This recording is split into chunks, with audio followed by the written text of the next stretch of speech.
What is up, YouTube? Welcome to PanFro Games, and we have some absolutely massive Pokemon Generation 10 leaks and rumors to discuss. Now, take everything with a grain of salt, of course. However, there's just so much to take in. I'm going to do my best to make it as concise as possible. And of course, guys, don't forget to leave a like and subscribe. I appreciate it. Support the channel, join the Pan fam. Hit that join channel member button below, and let's dive in. To begin with some important context for these Generation 10 leaks, and to start, we need to talk about the Terra leaks and how they sort of prove these upcoming leaks we're about to discuss. So first of all, the anime team was in discussion with the game development team about Generation 10 and what the anime team wanted to do with the anime. The anime team wanted to work on a new project that was going to the island. So it's going to be, the anime was going to be an island hopping adventure. Game Freak says our next game after Scarlet and Violet is going to be a island hopping adventure.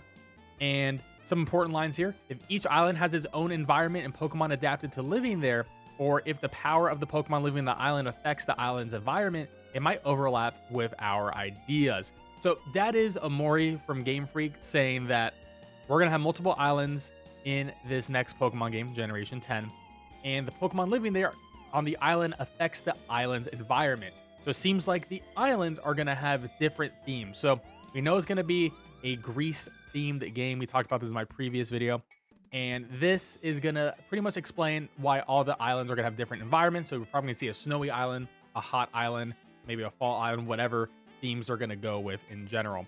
But pretty much they were saying, anime team, avoid doing islands because we're going to do islands, and we don't want you to cannibalize our idea because, you know, the anime has to line up with the game. So they'll probably do an island hopping adventure in the anime when Generation 10 releases in fall of 2026. More evidence of this, Omori saying making alongside Gaia risk creating a similar atmosphere. So there's just pretty much like, hey, don't steal our thunder. And then this is from Riddler Ku. New project hint was the prayer hands.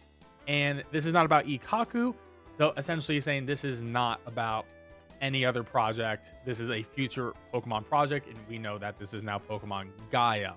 And prayer hands to God, and that's sort of what this game is going to be about. And we also know from the leaks that it's Pokemon K and Pokemon N. K is for Kaze equal wind, N for Name equals wave, and the project codename is Gaia, so that stands for Earth. So we got essentially a sky theme, a sea theme, and then an earth theme. So seems to be something related to nature and maybe more of an open world exploring.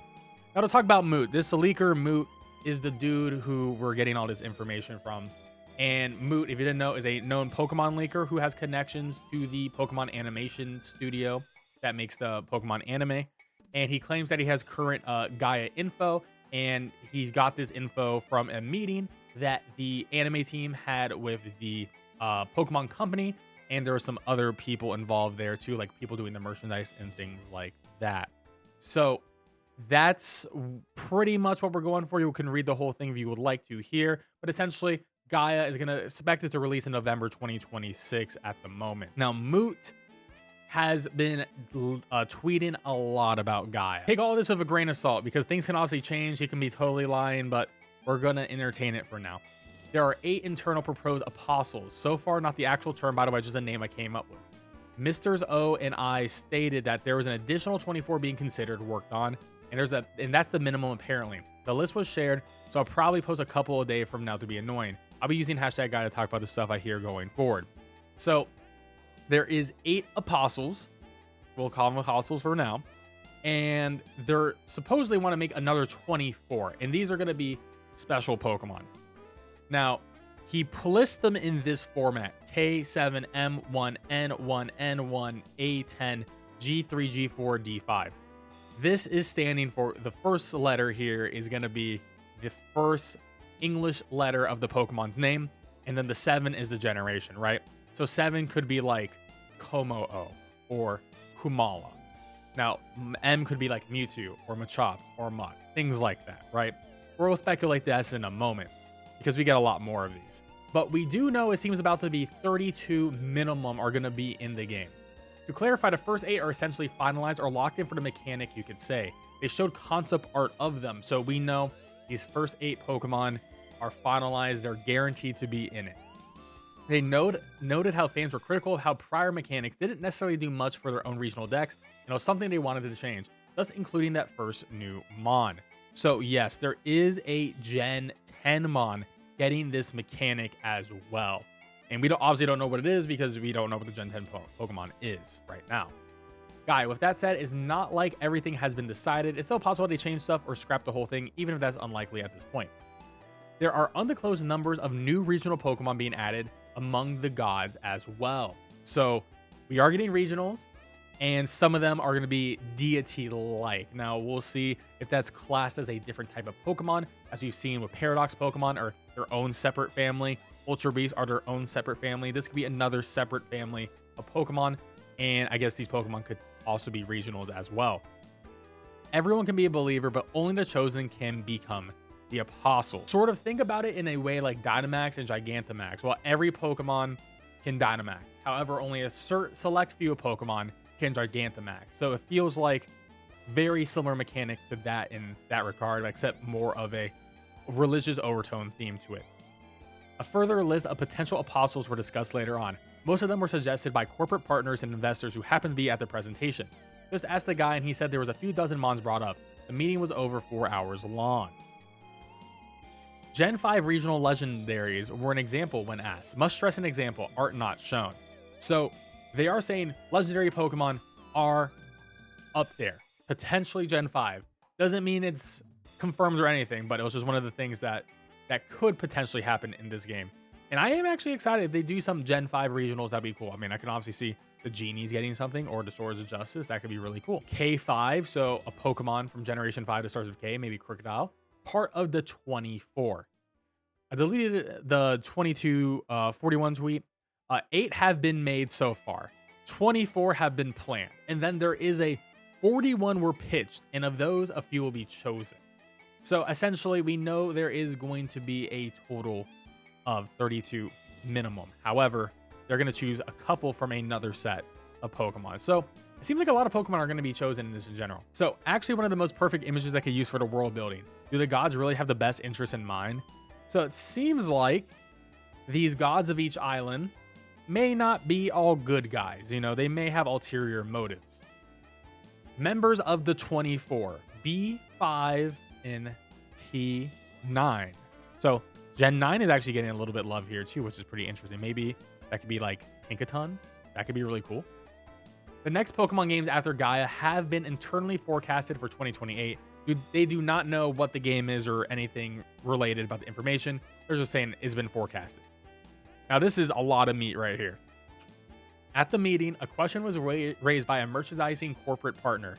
I know the company, but I'm not going to mention for obvious reasons, about how wide the scope of the region's Pokedex was going to be. Game Freak went into a bit of detail about how to decide the size of a Pokedex. They have a bank of potential Mons. Basically ideas that were either scrapped from previous gens or just things that were never used. They stated they currently have around 200 of those. So there's just 200 Pokemon ideas chilling right now. They also come up with new designs specifically to fit the lore and the atmosphere of the region. They may also adjust designs from the aforementioned bank to fit into this group. From there, they considered various lore factors like the size of the actual region, its biodiversity, etc., as well as meta factors like feasibility of the workflow. Do they have the pipeline to make a lot of new designs? How do things like form changes and regionals fit into that number? For each new Mon, they need to create the model as animations, movesets, abilities, etc. It's a lot of work. With all that said, Mr. I stated that they are currently aiming for 120 new Pokemon / regional form, of which 70 are already in their final stages of development. I should add that on this, what was they're aiming for and what they felt they were currently capable at the time. This number could increase or decrease depending on how production goes. So we're looking at the very least, 70 Pokemon and 70 new Pokemon that are pretty much already done. But they want to do 120.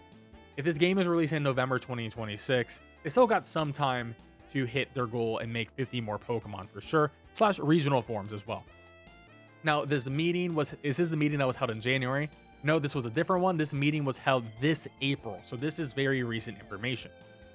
The codename, or rather just term, I don't think is official as a codename for the gods is Majin. Artifacts like sigils, they grant Hypotheses to the Apostles. So there is an item, sigils, and you can probably think of this item maybe like a Mega Stone that you give to the Pokemon, and it's gonna buff them. It's gonna give them a power, whether it changes their form, if they're an apostle, rather they're just a believer like a regular Pokemon. It's gonna do something to them, whether it's just stats or an actual form change. Of the 41, and remember, this 41 is a greater pool of Pokemon. Doesn't mean these Pokemon will be in the game. It's just the ones that might be in the game. Gen 1 starters, Gen 8 starters, L4, so probably Lucario. So those are some of the options that might get a form in Generation 10. They also say A6, that would be potentially Aegislash or like Aromatisse from X and Y. Part of the 24, so something that has a good chance of actually getting in for sure, because that 24 is pretty much locked in.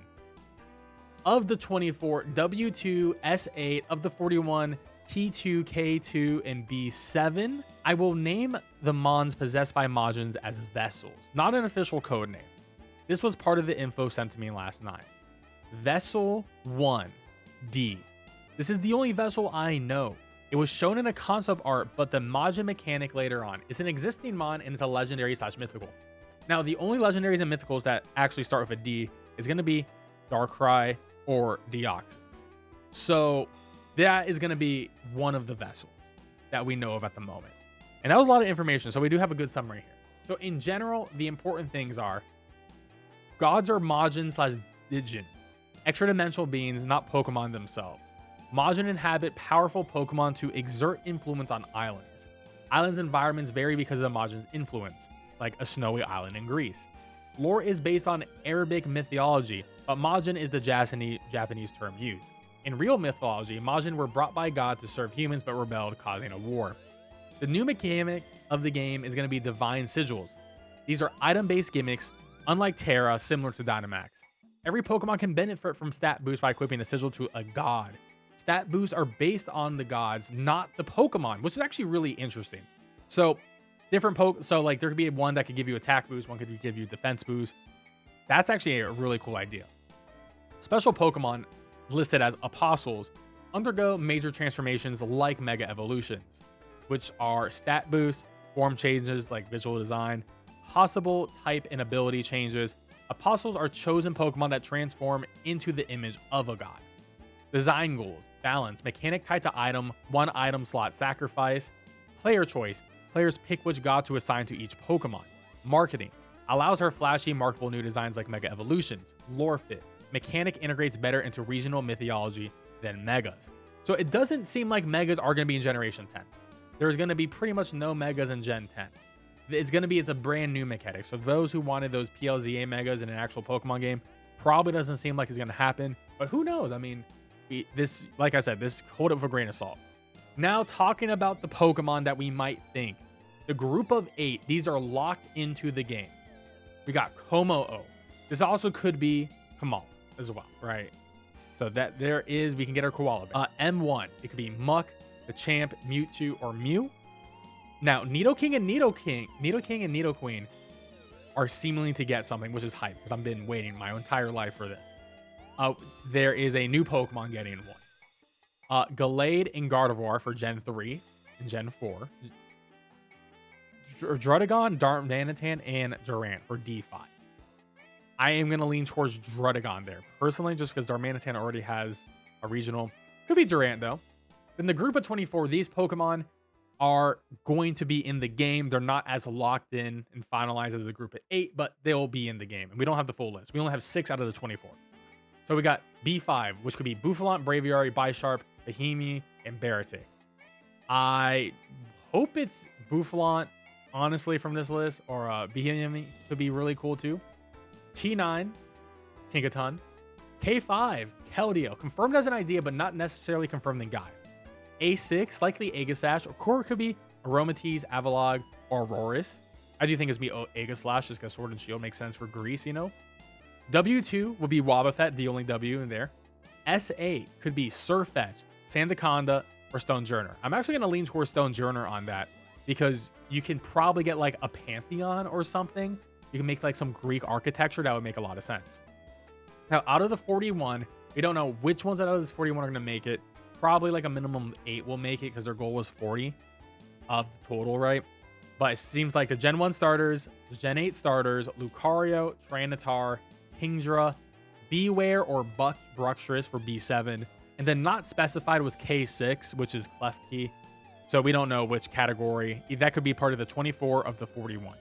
So that is our general idea of Generation 10 right now. But the important thing is it's going to be island-based. There is going to be a new item-based mechanic that will transform Pokemon similar to like Dynamax and Gigantamax, where all Pokemon will receive a buff, but some Pokemon will receive a new form that can give you new stats and new abilities and things like that, and design.